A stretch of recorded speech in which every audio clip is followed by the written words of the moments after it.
Hi, ಇವತ್ತಿನ ವಿಡಿಯೋದಲ್ಲಿ ನಾನು ನಿಮಗೆ ಮನೇಲಿ ಕಪ್ ಕೇಕ್ ಹೇಗೆ ಮಾಡ್ತಾರೆ ಅಂತ ಹೇಳ್ಕೊಡ್ತಾ ಇದ್ದೀನಿ. ಅದು ಇಡ್ಲಿ ಪಾತ್ರೆಲಿ ಕಪ್ ಕೇಕ್ ಹೇಗೆ ಮಾಡ್ತಾರೆ ಅಂತ ಹೇಳ್ಕೊಡ್ತಾ ಇದ್ದೀನಿ. ಮಕ್ಕಳಂತೂ ಸಿಕ್ಕಾಪಟ್ಟೆ ಇಷ್ಟಪಟ್ಟು ತಿಂತಾರೆ. ಮಕ್ಕಳಂತ ಅಲ್ಲ, ದೊಡ್ಡವರು ಅಷ್ಟೇ ತುಂಬಾ ಇಷ್ಟಪಟ್ಟು ತಿಂತಾರೆ.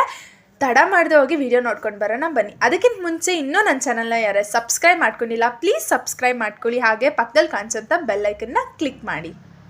ಇಲ್ಲಿ ನಾನು ಮಿಕ್ಸಿಂಗ್ ಬೌಲ್ ತೊಗೊಂಡಿದ್ದೀನಿ. ಅದರಲ್ಲಿ ನಾನು 30 ml ಅಷ್ಟು ನಾನು ಗಟ್ಟಿ ಮೊಸರನ್ನ ಹಾಕ್ಕೊಳ್ತಾ ಇದ್ದೀನಿ. ಮತ್ತು ಅದೇ 30 ml ಅಷ್ಟು ನಾನು ಎಣ್ಣೆ ಅಂದರೆ ಕುಕ್ಕಿಂಗ್ ಆಯಿಲ್ನ ಹಾಕ್ಕೊಳ್ತಾ ಇದ್ದೀನಿ. ಮತ್ತು ಇಲ್ಲಿ 60 ml ಅಷ್ಟು ಪೌಡರ್ ಶುಗರ್ ಅಂದರೆ ಸಕ್ಕರೆ ಪುಡಿ ಮಾಡ್ಕೊಂಡಿದ್ದೀನಿ. ಅದಕ್ಕೆ 2 ಏಲಕ್ಕಿ ಹಾಕ್ಕೊಂಡು ಪುಡಿ ಮಾಡ್ಕೊಂಡಿದ್ದೀನಿ.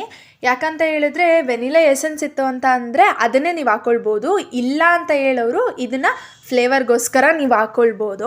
ಈಗ ಅದನ್ನ ಹಾಕ್ಕೊಂಡು ನಾನು ಚೆಂದ ಬೀಟ್ ಮಾಡ್ಕೊಳ್ತಾ ಇದ್ದೀನಿ. ಈ ಥರ ಮಿಕ್ಸ್ ಮಾಡ್ಕೊಳ್ತಾ ಇದ್ದೀನಿ.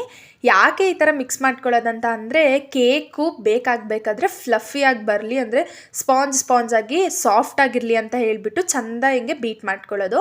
ಅದು ನಾನು ಒಂದು 2 ನಿಮಿಷ ಚೆಂದ ಬೀಟ್ ಮಾಡಿದ್ದೀನಿ. ಅದು ಮಾಡಾದ್ಮೇಲೆ ಈಗ ಒಂದು ಜಾಲರಿಲಿ 1 ಕಪ್ಪಷ್ಟು ಮೈದಾ ಹಾಕ್ಕೊಳ್ತಾ ಇದ್ದೀನಿ. ಮತ್ತು ಇಲ್ಲಿ ನಾನು 1 ಟೀ ಸ್ಪೂನಷ್ಟು ಬೇಕಿಂಗ್ ಪೌಡರ್ ಮತ್ತು 1 ಟೀ ಸ್ಪೂನಷ್ಟು ಬೇಕಿಂಗ್ ಸೋಡಾ ಇದೆಲ್ಲನೂ ನಾನು ಹಾಕ್ಕೊಂಡು ನೀಟಾಗಿ ಜರಡಿ ಇಟ್ಕೊಳ್ತಾ ಇದ್ದೀನಿ. ಇದು ಯಾಕಂತ ಹೇಳಿದ್ರೆ ಮಿಕ್ಸ್ ಮಾಡಬೇಕಾದ್ರೆ ಒಂದು ಚೂರು ಗಂಟಿಲ್ದೇ ಇರೋ ಥರ ಮಿಕ್ಸ್ ಮಾಡಬೇಕಲ್ಲ, ಸೊ ಅದಕ್ಕೋಸ್ಕರ. ಮತ್ತು ಕಸ ಕಡ್ಡಿ ಏನೇ ಇದ್ದರೂ ಇದರಲ್ಲೆಲ್ಲ ಸಿಗಾಕೊಳ್ಳುತ್ತೆ, ಅದಕ್ಕೋಸ್ಕರ ಆ ಥರ ಮಾಡ್ಕೊಳ್ಳೋದು. ಇದೆಲ್ಲನೂ ನೀಟಾಗಿ ಮಿಕ್ಸ್ ಮಾಡ್ಕೊಳ್ತಾ ಇದ್ದೀನಿ. ಯಾವುದೇ ರೀತಿ ಗಂಟಿಲ್ದೇ ಇರೋ ಥರ ನೀಟಾಗಿ ನೀವು ನೋಡಿಕೊಂಡು ಚೆಂದ ಮಿಕ್ಸ್ ಮಾಡ್ಕೊಳ್ಳಿ. ಮತ್ತು ಇಲ್ಲಿ ನಾನು ಎಲ್ಲನೂ ಇಂಗ್ರೀಡಿಯೆಂಟ್ಸ್ ಹಾಕಬೇಕಾದ್ರೆ ಮೆಷರ್ ಮಾಡಿಬಿಟ್ಟು ಹಾಕ್ತಾಯಿದ್ದೀನಿ. ಯಾಕಂತ ಹೇಳಿದರೆ ಬೇಕ್ರಿಲಿ ಎಲ್ಲನೂ ಕೇಕ್ ಮಾಡಬೇಕಾದ್ರೂ ಏನೇ ಮಾಡಬೇಕಾದ್ರೂ ಎಲ್ಲ ಮೆಷರ್ ಮಾಡಿಬಿಟ್ಟು ಹಾಕ್ತಾರೆ. ಬಿಕಾಸ್ ಅಂತ ಹೇಳಿದರೆ ಎಷ್ಟು ಇಂಗ್ರೀಡಿಯೆಂಟ್ಸ್ ಮಾಡಿದರೆ ಎಷ್ಟು ಕೇಕ್ ಆಗುತ್ತೆ, ಮೀನ್ಸ್ ಯಾವ ಕ್ವಾಂಟಿಟಿ ಮೇಲೆ ಕೇಕ್ ಆಗುತ್ತೆ ಅಂತ ಹೇಳಿಬಿಟ್ಟು ನಿಮಗೂ ಅದನ್ನೇ ಹೇಳ್ತಾ ಇರೋದು.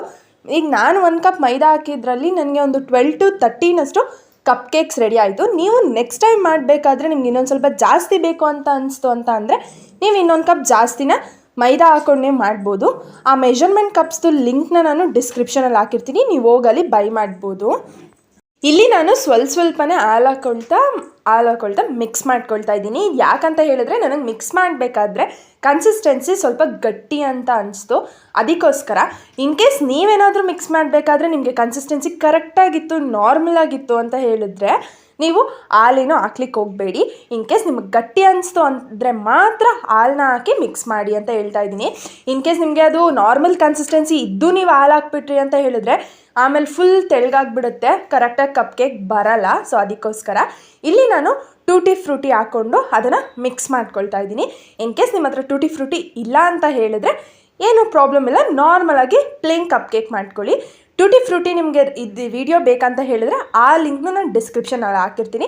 ಒನ್ಸ್ ಇಂಟ್ರೆಸ್ಟ್ ಇದ್ದರೆ ಹೋಗಿ ಒನ್ಸ್ ಚೆಕ್ ಮಾಡಿ ಅಂತ ಹೇಳ್ತೀನಿ. ಈಗ ಇಡ್ಲಿ ಪಾತ್ರೆ ತೊಗೊಂಡಿದ್ದೀನಿ. ಇಡ್ಲಿ ಪಾತ್ರೆ ಪ್ಲೇಟ್ಸ್ ಮೇಲೆ ನಾನು ಕಪ್ ಕೇಕ್ಸ್ ಪೇಪರ್ನ ಇಡ್ತಾ ಇದ್ದೀನಿ. ಇದರಲ್ಲಿ ಪ್ಲಾಸ್ಟಿಕ್ ಕಪ್ ಕೇಕ್ಸು ಬರುತ್ತೆ, ಈ ಥರ ಪೇಪರ್ ಕಪ್ ಕೇಕ್ಸು ಬರುತ್ತೆ. ಪ್ಲಾಸ್ಟಿಕ್ ಅಂತ ಹೇಳಿದ್ರೆ ಸಿಲಿಕಾನ್ದು ಬರುತ್ತೆ. ವಾಶ್ ಆ್ಯಂಡ್ ಯೂಸ್, ಇದು ಯೂಸ್ ಆ್ಯಂಡ್ ಥ್ರೋ. ಸೊ ನಾನು ಇದನ್ನು ಪೇಪರ್ ಕಪ್ ಕೇಕ್ಸ್ ತೊಗೊಂಡಿದ್ದೀನಿ ಇಲ್ಲಿ ನಾನು.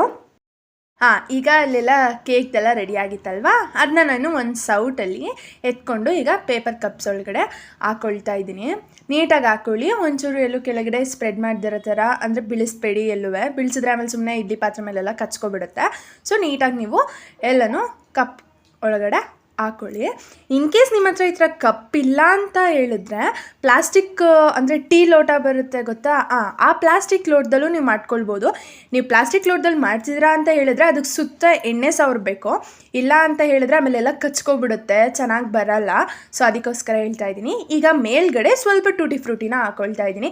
ಇನ್ ಕೇಸ್ ನಿಮಗೆ ಬೇಕು ಅಂತ ಅನ್ಸಿದ್ರೆ ಹಾಕ್ಕೊಳ್ಳಿ, ಇದು ಕಂಪ್ಲೀಟ್ಲಿ ಆಪ್ಷನಲ್. ಬೇಡ ಅನಿಸಿದ್ರೆ ಬೇಡ.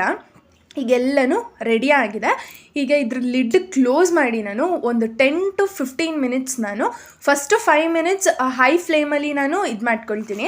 ಆಮೇಲೆ ನಾನು ಒಂದು 10 ಮಿನಿಟ್ಸ್ ನಾನು ಲೋ ಫ್ಲೇಮಲ್ಲಿ ನಾನು ಬೇಕ್ ಮಾಡ್ಕೊಳ್ತೀನಿ. ಈಗ ನಾನು ತೋರಿಸ್ತಾ ಇದ್ದೀನಿ ನೋಡಿ, ಅದು ಬಿಸಿಲೇ ನೀವು ಈ ಥರ ಪೇಪರ್ನ ರಿಮೂವ್ ಮಾಡಬಾರ್ದು. ಬಿಸಿಲು ಮಾಡಿದ್ರಿ ಅಂದರೆ ಎಲ್ಲ ಉದುದ್ರಾಗ ಆಗಿಬಿಡುತ್ತೆ. ಸೊ ತಣ್ಣಗಾದ್ಮೇಲೆ ನಾನು ತೋರಿಸ್ತಾ ಇದ್ದೀನಿ ನೋಡಿ, ನಂದು ತಣ್ಣಗಾಗಿದೆ ಕೇಕು. ಸೊ ಇವಾಗ ಅದನ್ನ ನಾನು ಪೇಪರ್ ಕಪ್ಪಿಂದ ಎಲ್ಲ ರಿಮೂವ್ ಮಾಡ್ಕೊಳ್ತಾ ಇದ್ದೀನಿ ನೀಟಾಗಿ. ನಾನು ತೋರಿಸ್ತಾ ಇದ್ದೀನಿ ನೋಡಿ, ಅದೇ ಥರ ನೀವು ನೀಟಾಗಿ ರಿಮೂವ್ ಮಾಡ್ಕೊಳ್ಳಿ. ಈಗ ಅದನ್ನ ನಾನು ಜಸ್ಟ್ ಒಂದು ಪೀಸ್ ಮಾಡಿ ತೋರಿಸ್ತಾ ಇದ್ದೀನಿ. ಎಷ್ಟು ಸ್ಪಾಂಜಿಯಾಗಿ ಸಾಫ್ಟಾಗಿ ಬಂದಿತ್ತು ಅಂತ ಹೇಳಿದ್ರೆ ತುಂಬಾ ಚೆನ್ನಾಗಿತ್ತು. ಇನ್ನೂ ಯಾಕೆ ತಡ ಮಾಡ್ತಾಯಿದ್ರಾ, ಮತ್ತು ಹೋಗಿ ನಿಮ್ಮ ಮನೇಲಿ ಇದೇ ಥರ ಸ್ಪಾಂಜಿ ಆಗಿರೋ ಒಂದು ಕಪ್ ಕೇಕ್ನ ರೆಡಿ ಮಾಡಿ ಅಂತ ಹೇಳ್ತಾ ಇದ್ದೀನಿ. ಈ ವಿಡಿಯೋ ನಿಮ್ಗೆ ಇಷ್ಟ ಆಗಿದ್ದಲ್ಲಿ ಲೈಕ್ ಮಾಡಿ, ಶೇರ್ ಮಾಡಿ, ಕಮೆಂಟ್ ಮಾಡಿ. ಮತ್ತು ಇನ್ನೂ ನನ್ನ ಚಾನಲ್ನ ಯಾರು ಸಬ್ಸ್ಕ್ರೈಬ್ ಆಗಿಲ್ಲ ಪ್ಲೀಸ್ ಸಬ್ಸ್ಕ್ರೈಬ್ ಮಾಡ್ಕೊಳ್ಳಿ. ಪಕ್ಕದಲ್ಲಿ ಕಾಣಿಸೋಂಥ ಬೆಲ್ಲೈಕನ್ನ ಕ್ಲಿಕ್ ಮಾಡಿ. ಆ ಥರ ಕ್ಲಿಕ್ ಮಾಡಿದ್ರೆ ನಾನು ವಿಡಿಯೋ ಬಿಟ್ಟರೆ ಫಸ್ಟ್ ನೋಟಿಫಿಕೇಷನ್ ನಿಮಗೆ ಬರುತ್ತೆ ಅಂತ ಹೇಳ್ತಾ, thank you so much for watching. Lots of love. Bye.